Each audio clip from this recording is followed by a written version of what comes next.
వాస్తవం ఏంది అంటే రేవంత్ రెడ్డి గారు ఎలక్షన్ ముందే చెప్పారు, రియల్ ఎస్టేట్ అంటే రేవంత్ రెడ్డి, రేవంత్ రెడ్డి అంటే రియల్ ఎస్టేట్ అని. ఫస్ట్లో మనమే అప్పుడు జాగ్రత్త పడి ఉండాలి. ఎలక్షన్లు అయిపోయిన కొత్తలో, ఎలక్షన్ కంటే ముందో ఆ రోజు వచ్చిండు, అక్కడ ఫుట్బాల్ ఆడిండు హెచ్సియూలో.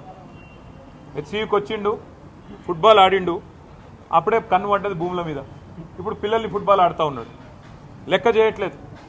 నా డబ్బుల కోసం, మా కమిషన్ల కోసం ఏదైనా సరే, పిల్లలు చచ్చినా సరే, ఏదేమైనా సరే, కానీ నేను వదిలిపెట్టను అన్నట్టుగా రేవంత్ రెడ్డి వ్యవహారం ఉన్నది.